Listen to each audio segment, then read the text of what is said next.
Dobrý den, vážení a milí přátelé, příznivci pražských komorních sólistů, klasické hudby a české smyčcové školy. Pražští komorní sólisté je soubor, který působí v Čechách a ve světě od roku 1961, kdy byl založen maestrem Václavem Neumannem, legendárním šéf-dirigentem pražských symfoniků, samozřejmě České filharmonie. Shodou okolností to byl jeden z mých prvních šéf-dirigentů a je mi velkou ctí, že jsem mohl jeho dědictví převzít a v roce 2013 jsem se stal uměleckým vedoucím a dirigentem právě pražských komorních sólistů.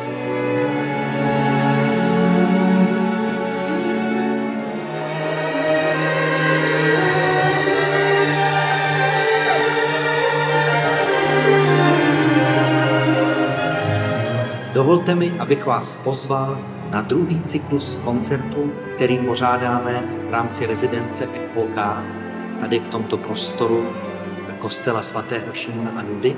Zahrajeme vám v příští sezóně 5 koncertů, které mají vždy ve druhé půlce jednu silnou skladbu.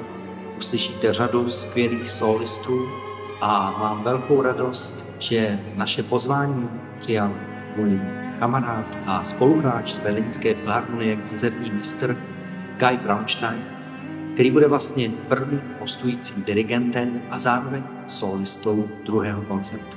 Můžete se těšit i na silvestrovské překvapení, protože pro vás, kteří nechcete strávit poslední den v roce třeba před televizí anebo v restauraci, nachystáme takové setkání s hudbou a s námi odpoledne na Silvestra. Kromě menších skladeb, které budeme hrát, zazní i světová premiéra skladby Nicole Volkové, která se bude jmenovat Herka. Budu mít velkou radost, když se tady opět setkáme, tak jak minulý rok, a když nám budete držet palce a případně, když se o zážitky, které jste měli z koncertu, podělíte s vašimi přáteli a příště vás přijde víc. Předem vám děkuji. Radek Vojna.